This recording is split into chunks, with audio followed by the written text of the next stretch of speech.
Hi. The very first reading I ever gave in my whole life was with Beverly. That's how we met. So it's. I'm just going to read it for a few minutes, and because I really want to have you all hear Bev. And I think she's a wonderful writer, and I think that her titles are to die for. The Things We Do to Make It Home. I can't get over it. Stop Here. I'm going to read just a few pages from the ending of the Burgess Boys, so if you haven't read it, probably spoils it, but there you are. Jim Burgess is the main person who has been a very successful trial lawyer. The reason I chose this is because I think that Beverly portrays class better than almost anyone I know right now, and I like to think that there's class in this book as well. So anyway, Jim was a very successful lawyer in New York, living a very affluent life, and he, in his 50s, has basically melted down and is off teaching at a very private, prestigious college. And his brother Bob has gone to find him. And there might be some references you don't get, but we'll just... Bob drove and drove and drove. Those cars swooped around a curve, up over a hill, down past a creek, through a town of few houses and one gas station. He drove for hours before he saw a sign for the college. For the last many miles, the road had been winding and narrow, and on both sides, hills rose up, golden in the autumn sun. At times the road went along the top of one of those hills, and he could see for miles around him the soft rolling curves of the earth, the varied tones of fields, brown, yellow, green, and spread out above a sky that was endless and blue with white clouds scattered. Its beauty did not touch him. "Oh, Christ," Bob murmured as he drove into the small town of Wilson where the college was. He spoke aloud to get it straight. "Jim's teaching at this college. Things change. This is not a horror film." But that's how it felt. Bob couldn't shake it. There was something about the little town, the one small main street. There was something bad about it. He felt that hidden eyes were watching him, the lone red rental car going through the empty streets on a Saturday afternoon in Wilson. He found his brother's apartment not far from the campus. The building was tucked into a hill, and there were many wooden steps that had to be walked up to even reach the front door. Bob buzzed the buzzer and waited, finally hearing the sound of footsteps within. Jim opened the door part way, leaning against it. There were purplish circles under his eyes, and he wore a sweatshirt with no shirt beneath. His neck was corded, and his collarbone jutted out. "Hey," Jim said, raising a hand laconically. Bob followed him up the stained, carpeted stairway, watching his brother's feet in dirty socks and his jeans that were too loose. Passing a door on the second landing, Bob heard a staccato, foreign language coming from inside, and there was an acrid smell of sweetened garlic and spices. The smell was insidious. Jim looked over his shoulder and pointed upward. "Keep going." In his apartment, Jim sank down onto a green plaid couch and nodded toward a chair in the corner. Bob sat tentatively. "Want a beer?" Jim asked. Bob shook his head. The apartment seemed to have little light, in spite of the large window behind the couch where Jim sat. Jim's face seemed gray. "It's pretty awful, huh?" Jim opened a Band-Aid box next to a lamp and brought out a joint. He licked his fingers. "Jimmy, how are you, brother of mine? Jimmy, I hate it here, I have to say, in case you were going to ask." Jim held up a finger, put the joint between his thin lips, found a lighter in his pocket, and lit, dragged, and held. "Hate the students," he said, still holding in the smoke. "Hate the campus, hate this apartment," exhaling now. "Hate the, whoever they are, Vietnamese, I guess, downstairs, who start that fucking smell of grease and garlic at 6 in the morning. "Jimmy, you look like shit." Jim ignored this. "Creepy place, Wilson. Football game today, but you never see anyone. The faculty live out in the hills, students in their dorms, fraternity houses." He took another hit on the joint. "Horrible place." "That smell coming from downstairs is just sickening," Bob said. Yeah, it is." Jim looked cold. He rubbed one arm and crossed his legs. He leaned his head back onto the couch, exhaled, stared at the ceiling for a moment, then picked his head up and looked back at his brother. "Nice to see you, Bobby." Bob leaned forward. "Jesus, Jimmy, listen to me." "Listening." "What are you doing here?" He saw that it was the stubble on Jim's face that made it gray. "Running away," Jim said. "What do you think I'm doing here? I figured sweet campus, smart kids, new chance, but I don't know how to teach. That's the truth of it." "Do you like any students?" Bob asked. "I hate the students, I told you. Want to know something funny? They don't even know who Wally Packer is, not really. They go, 'Oh yeah, I know that song.' They think he's practically like Frank Sinatra. They have no idea about the trial. They don't even know who O.J. Simpson is. Most of them don't. They were babies when that was happening. Don't know, and they don't care. They're very, very privileged kids, Bob. The sons of the captains of industry. That's who they are. One guy on the faculty told me this is where the corporate guys send their kids, knowing they'll still come home Republican." "How did you even get this job?" Bob asked. Jim shrugged, smoked more of the joint. "Some dude here Alan knows had surgery and took a leave or something. Alan fixed it up for me." "Do you do that a lot?" Bob nodded toward the joint in Jim's hand. "'Cause you're kind of skinny for a pothead." Jim shrugged again. "What, you're doing more than that? You've never..." "Oh God, Jim, is this something you've started with your new, now I'm going to crack up life?" Jim waved a hand tiredly. "You're not doing coke or anything, are you?" Bob asked. "You might just think about your heart." "My heart. Yeah, I might just think about my heart." Bob stood up, went and looked in the refrigerator. There was beer, a quart of milk, and a jar of olives. He came back to where Jim was. "Well, they should know who O.J. is now. He's back in jail. Or released for the moment, I guess, but going to prison for good." He sat down slowly in the chair, "along with your friend Wally." Yep, that's true." Jim's eyes were getting red around the rims. "But no Wilson student gives a shit." "I don't think anyone gives a shit," Bob said. "No, I think you're right." After a moment, Bob asked, "So have you heard from Wally?" Jim nodded. "He's on his own with this." "Think he'll go to prison?" "I haven't paid much attention." Jim nodded. "He will." It was a sad moment. There are sad moments in life, and this was one of them. Bob thought of his brother in his tailored suits and expensive cufflinks, speaking into the microphones on the front steps of the courthouse at the end of each day, the glee of the acquittal. And now the defendant was headed, probably, after all these years, to prison for being careless, reckless, obstreperous. And here was his defender, Jim Burgess, sitting skinny and unshaven in a small apartment out in the woods with awful smells of acrid, garlicky something creeping through the walls. "Jim," Bob said. His brother raised his eyebrows, tapped out the roach in an ashtray, preserving it carefully in its little baggie before putting it back into the Band-Aid box. Bob said, "I want you to leave this place." Jim nodded. "Tell them you can't stay. I'll tell them." Jim said, "I've been thinking about things." Bob waited.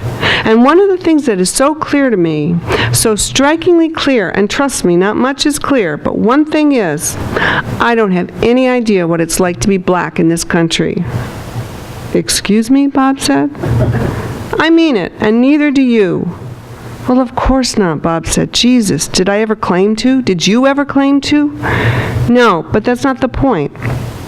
"What's the point, Jim?" Jim looked confused. "I forget." Then he suddenly leaned forward. "Listen to this, my brother from Maine. Listen to this. When you meet a stranger and get introduced, you're not supposed to say, 'Nice to meet you.' That's vulgar, too familiar, lacking class." He sat back. "You're supposed to say, 'How are you?'" Jim nodded. "Bet you didn't know that." "I didn't," Bob said. "Well, that's because we're bozos from Maine. The truly high-class people of this country know that when you meet someone, you say, 'How are you?' And they laugh at those who say, 'Nice to meet you.' That's what I've learned at this school." "God," Bob said. "Jimmy, you're starting to scare me." "It should scare you." Bob stood and walked to the door of Jim's bedroom. Clothes were strewn about, the bureau drawers were open, the bed was so unmade that part of its mattress showed. Bob turned back. "How many weeks till the end of the semester?" Jim looked at him with his reddened eyes. 7. He sat forward. "That sexual harassment stuff, it just wasn't true. It's true we had sex, that's true, but it's not true she was scared of me or scared of losing her job. I was the one who was scared." "Of what?" Bob asked. "Of what?" Jim threw up his hand. "Of this, of losing Helen. But I didn't think Adriana was going after $1 million. I didn't think I'd lose my job." "Is that what she got?" Bob asked. "She got $500,000. They all start by asking for $1 million. I have to pay it, you know. Comes out of the equity of my share of the firm." Jim sat with his arms on each side of him. His chest looked thin. He gave a small shake of his head that seemed to indicate indifference. "She lived in your building in Brooklyn, the girl you felt sorry for." I know that, Bob said. I was the one who suggested your... Jim waved a hand. She'd have come there anyway. She was looking for money. She applied to all the big places. Anyway, she was a tough negotiator, it turns out. That's what she walked away with. You weren't scared you'd lose your job, Bob asked? That never went through your head? How could that not go through your head, Jim? You're a lawyer. Bobby, you're a touching fellow. I mean that. Don't get mad. You think like a child, like things are supposed to make sense. People say, oh, that was so stupid of him when some congressman tries to hit on a guy in a bus station bathroom. Well, yeah, of course it was. Bob looked in the closet, found his suitcase, and brought it out. Jim didn't seem to notice. He said, some of us are secretly in love with destruction. That's what I think. Honestly, from the moment I heard about Zach throwing that pig's head, I just knew deep down I was fucked. Your cheating heart will tell on you. Could not get that song out of my head, but man, all my life, and especially when Zach fucked up and the kids had all gone off so the house was empty, and that stupid, meaningless job at the firm, I thought, dead man going down. Just a matter of time. Jim looked as though his speech had exhausted him. He closed his eyes, moved a hand tiredly. I could not keep it up. You gotta get out of here, Jimmy. You keep saying that. Where do you think I'm going to? Bob's cell phone rang. Susan, he said. He listened. Then he said, that's great. That's wonderful. I'll drive up. Yeah, no, really, I'm bringing Jim. I'm with him now in Wilson. He's a mess. He looks like shit, so be prepared. He clicked his phone shut and said to his brother, we're going to Maine. Our nephew's coming home day after tomorrow. He'll get off a bus in Portland, and all three of us will be there. Get it? Family. Jim shook his head, rubbed his face. Did you know Larry always hated me? I made him stay at sleepaway camp when he wanted to come home. That was a long time ago, Jim. He doesn't hate you. Nothing's a long time ago, Jim said. Give me the name of the chairman, Bob said. Woman, Jim said. Chairwoman, chairperson, chair who gives a fuck. Thank you.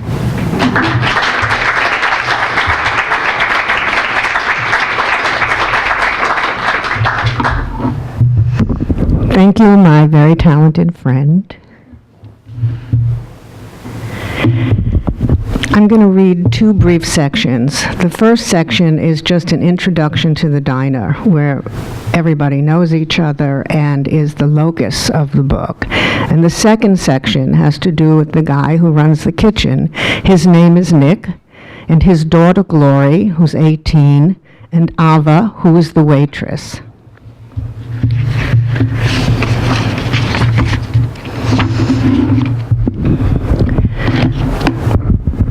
Between 5 and 6 a.m., the weirdos arrive for coffee or handouts, or just a booth for a nap.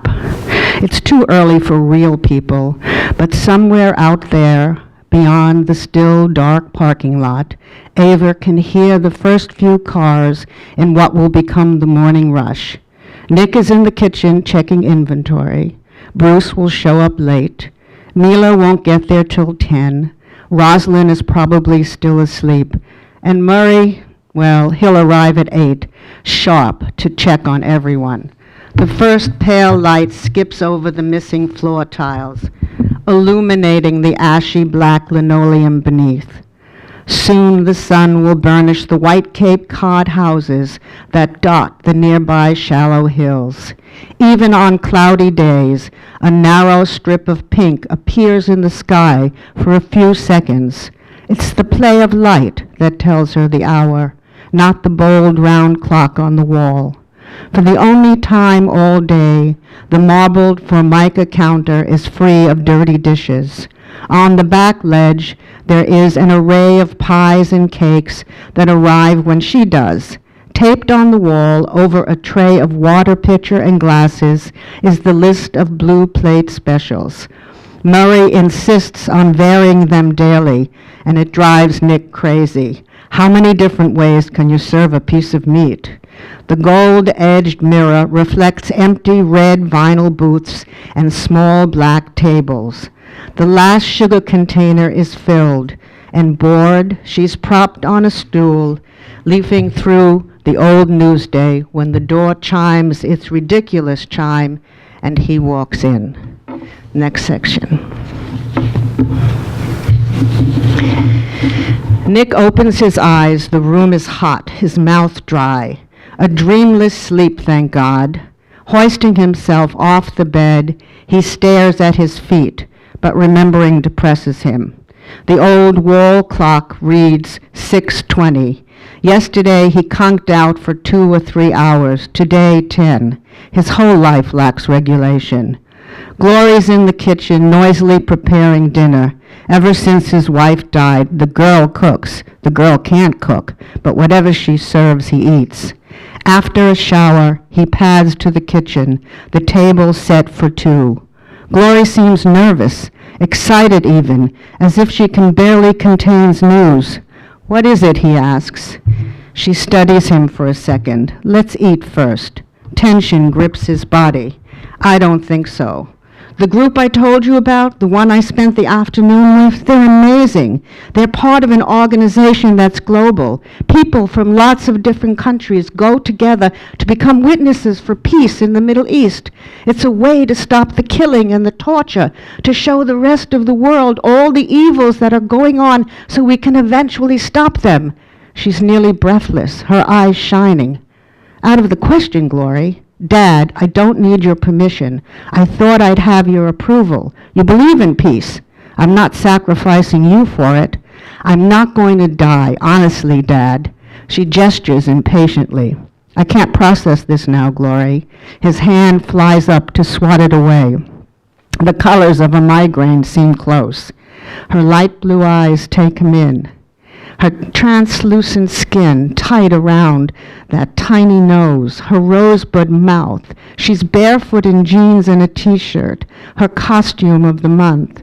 But there's nothing petite about her broad shoulders, her sturdy body, as solid and shapely as his wife's ever was. Later then, her voice upbeat, she's handling him. After a 1-2 hurry-up dinner of pass the salt talk, he drives to the beach, sits in the parking lot, a blanket of darkness about to fall. Even if he demands Glory not go, she'll do what she thinks is right. It's how kids her age navigate the world, impulsively. It's his fault, and his wife's too. They brought her up to believe everything is possible. Glory standing in some no man's land between tanks, it's insane, suicidal. Shit. A cluster of young drinkers saunter by, beer cans in hand. Their voices compete with the buzz in his head. He pulls out his cell phone. Ava, it's Nick. I'm tending a headache. Can you cover till I get there? Sure, you take it easy. Her voice curious but restrained. He could ask what she'd do in his shoes, but hangs up instead.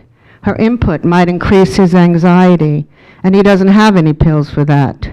He inhales sharply, warns himself not to drive fast. Useless. It's late, but Glory is staring at the computer like it has the last word. Something in him wants to smash the screen. Hi, sweets. We should settle the deal now. Otherwise, it's farewell to sleep and work and sanity. Okay, she presses a few buttons, and the screen is back to saving stars. Have a seat, Dad, you're looming. He sits on the bed. She rolls her desk chair around to face him. Only one lamp is on, and the dresser fan whirs annoyingly. It's been hot since the last snow melted. He offered her a small AC, but she said it would pollute the air. I am not going to say witness for whatever is a bad thing, except there's so much turmoil in that part of the world. But Dad, wait, Glory. She leans back, stretches out her long legs. Your values are no different than mine or your mother's. But neither of us would put ourselves in jeopardy. But Dad, there are safer ways to protest. In the chaos of Gaza, the West Bank, or wherever the fuck, you'll be an ant. A tiny bump, an annoyance, and nothing more. Her expression closes down. Her eyes lower. Her mouth tightens. Look, I'm going. I need you not to worry. It's 3 months. I'll email as often as I can. He begins pacing, wonders if he should threaten her. But how? Glory, you just met these guys. I'm sure they're sincere, but Christ, who the hell are they? I mean, what makes them witnesses? And the money, where's it coming from? Rich people, she says, older people, people who agree with us but can't participate physically. Wonderful. They remain in their cream-colored houses while you sleep in the sand. Dad, please, stop pacing. You're not in an emergency room.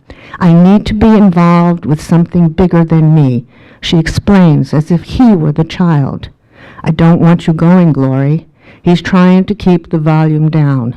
Dad, even if I chose this for pleasure or out of curiosity, I don't want you going, Glory. He'll never budge. It's my life, my time to do such things. He stares at his daughter, at the band of freckles crossing her forehead, the clarity of her eyes, the strong jaw, the length of her fingers, and realizes he's memorizing her. A few weeks later, in the silence of her room, the computer stands as a gateway to the rest of his life. Her messages were coming 2 a day, 1 every 2 days, once a 3-day interval. But it's been 6 days. Jesus, God, crap. How's he supposed to survive that? Rereading previous emails, which he never deletes, the information is lodged in his brain. She arrived. She's fine. It's too hot. She needs another couple of pairs of shorts. Don't send them. No real address. She's bunking in a camp-like situation, electricity on and off. The beauty can feel like an insult, clay-colored dunes, sky so blue it hurts her eyes, stars so bright they light up the night.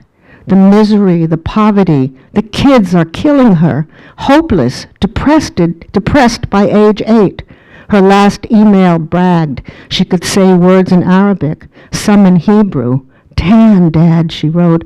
I'm so tan, it's amazing. He leaves the house. In the car in front of Ava's house, he tries to talk himself out of what he's about to do, fails.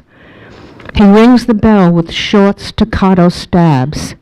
Ava opens the door, a queen in a purple robe. I'm freaking out. She leads him to the living room, where the furniture looks almost as old as his, and he thinks to console her with this observation, but finds himself unable to speak. She's pushing something that smells like whiskey under his nose. Should he drink or sniff it? He drinks. What happened? She stands, arms crossed, wavy hair falling past her delicate shoulders, her light eyes weary but concerned. I could go to the State Department, except they'd probably arrest me. It's a lot of money to fly over, and I don't even know where she is exactly.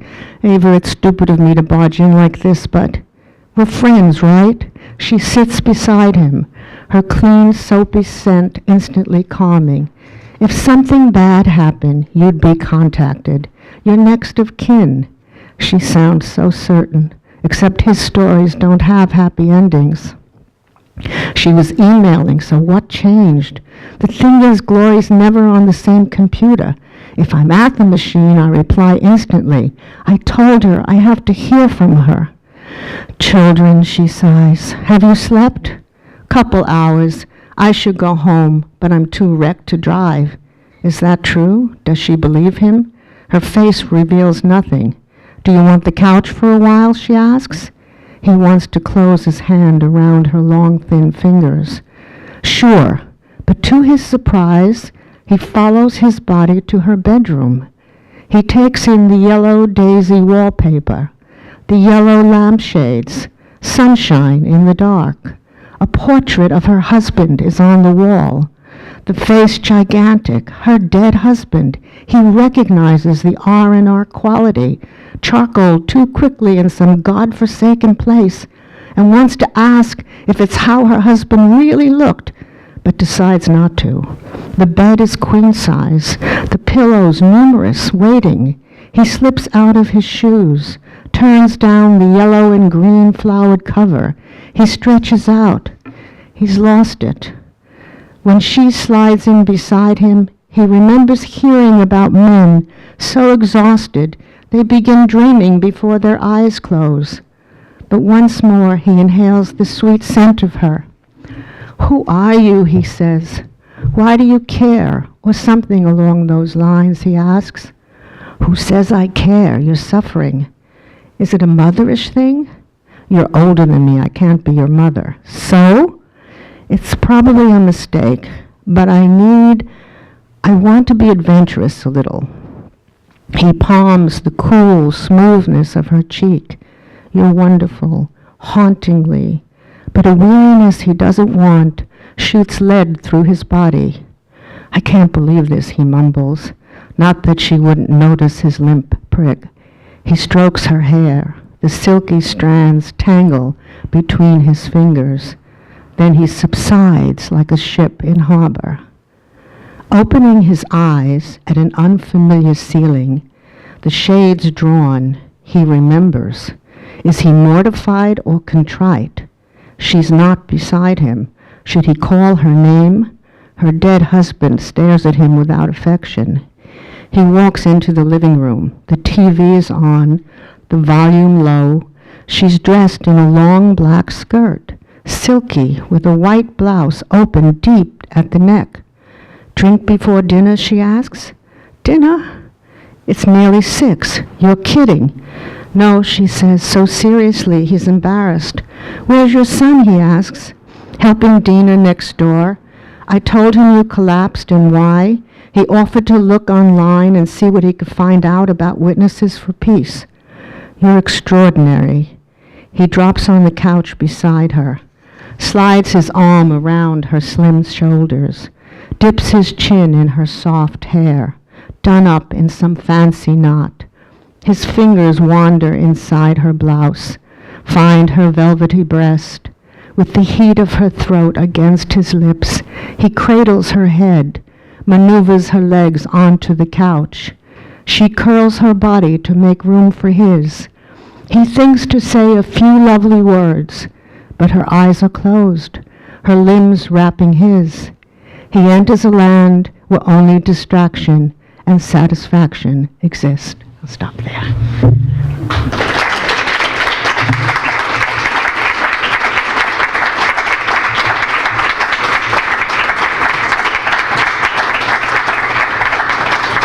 I think we should open the floor for questions. I just want to say, though, before you say anything, I think it's so interesting to hear a reader read. When I read, particularly when I read Bev's work, there's an urgency to it that keeps going forward, which is in keeping with the state of the characters so often and the kind of things that they're dealing with. And yet, when a person reads, they naturally have to slow down so that the reading becomes a different experience. I mean, the listening becomes a different experience from reading, and it just struck me. It's true. That it's very sad that we can't all be read to. Like some of us were, not everybody I know, but when you're that idea of being read to. As a child, it just came back to me listening. It's just a different experience from the eye that learns to move more quickly than. And also, when you're reading, you find yourself saying things that are not on the page. For example, he says or she says, or identifying who's talking. That's not necessarily on the page. Just use the mic. Sorry.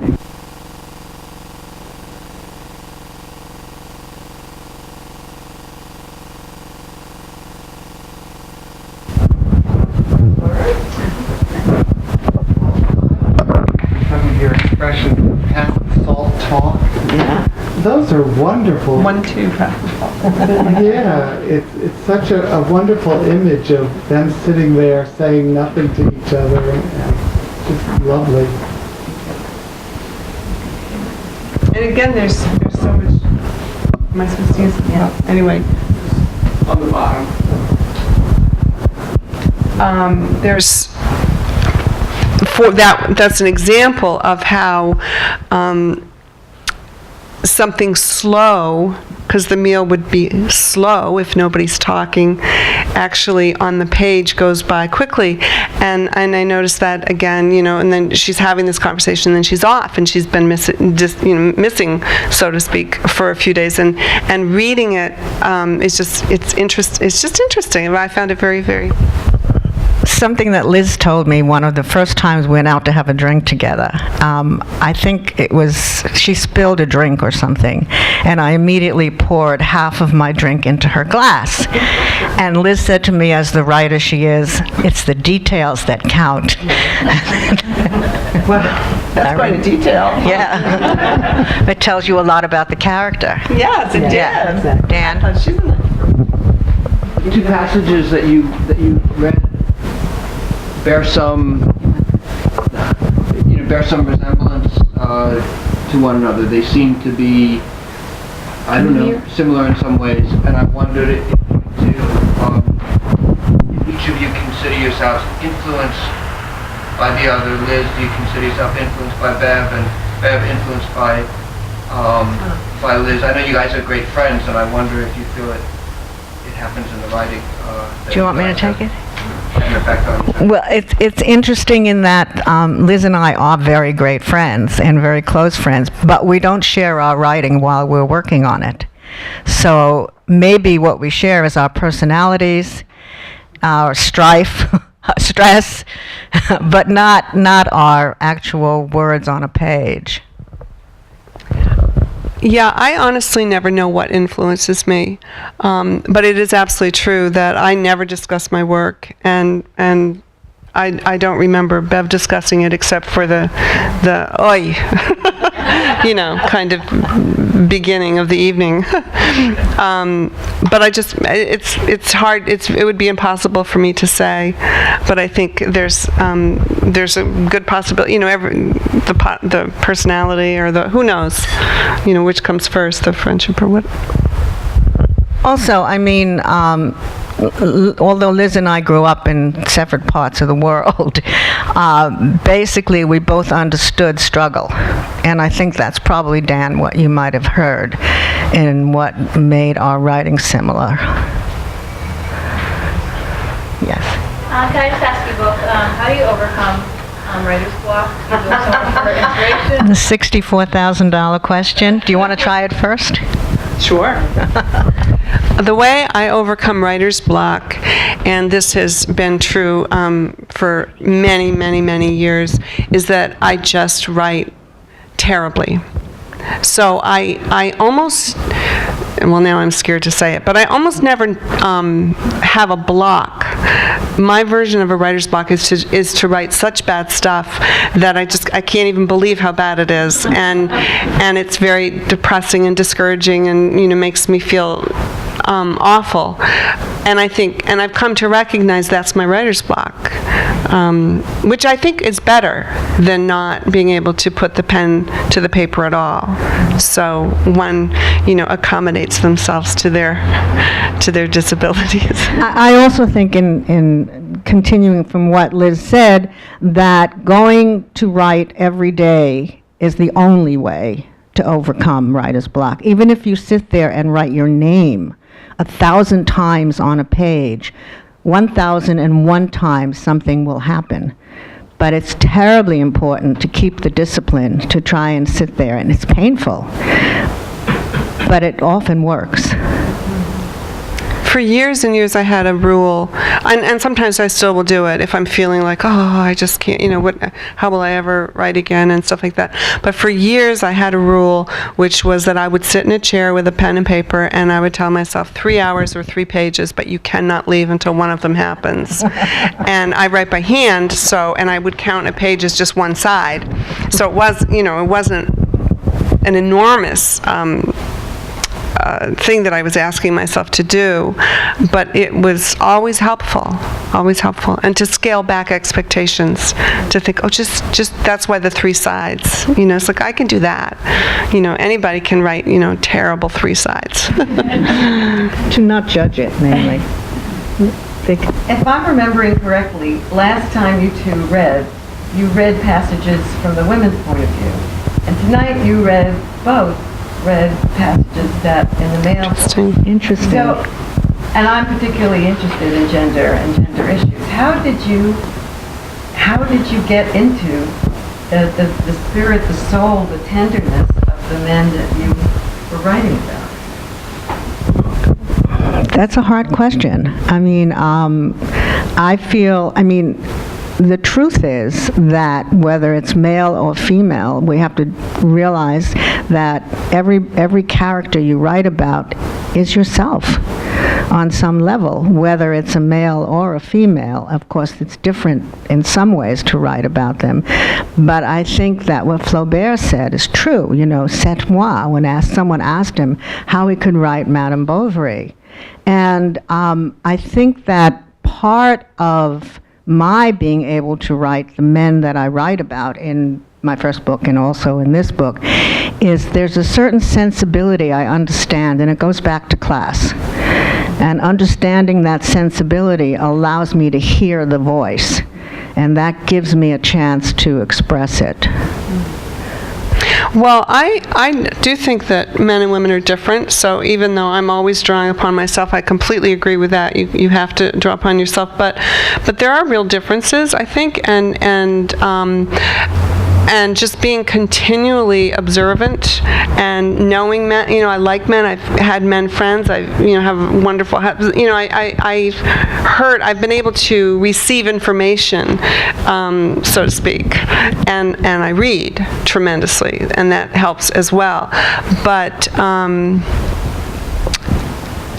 I think they face life a little differently. I think it's safe to say they're, without being too generalizing too much, and that it's just interesting. You think, okay, right, this is a man and he wants to solve a problem, and and the woman, whatever. So it's I just draw upon a lot of observations that I feel like I'm just always taking notes in my mind of, look how he did that.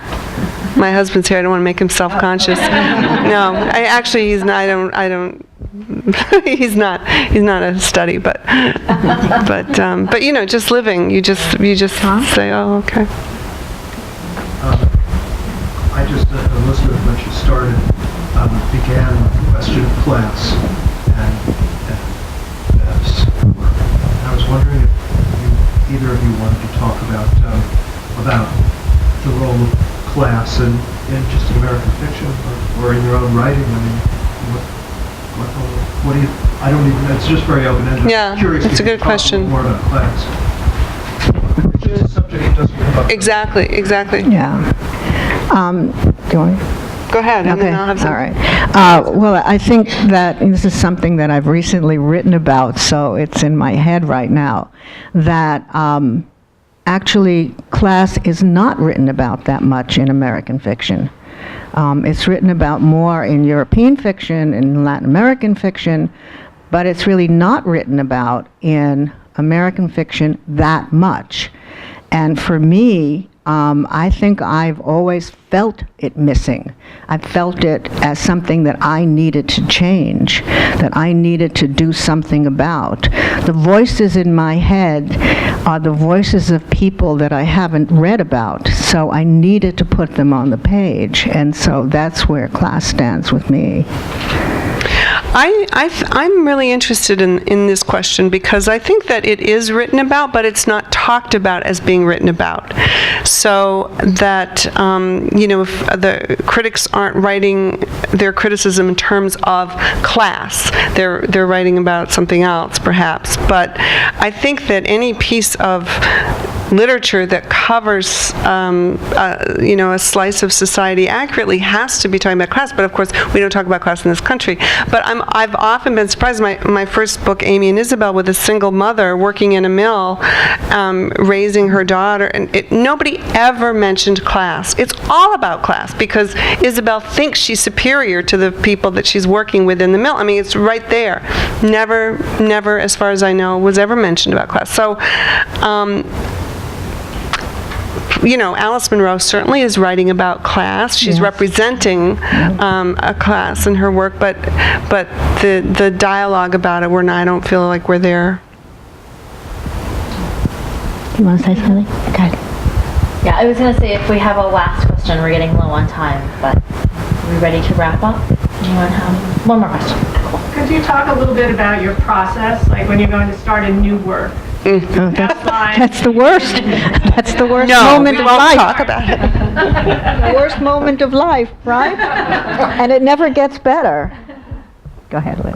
It's scary. It's what the word is. There's a sense of real anxiety. I think that I often forget myself how anxiety-producing writing is. You go to the page every day, and it's like, can I do it? Whether you're beginning or in the middle, there's the sense, can I do it? Can I get across what I need to do? Can I find the sentence that will hold the weight? Can I do it?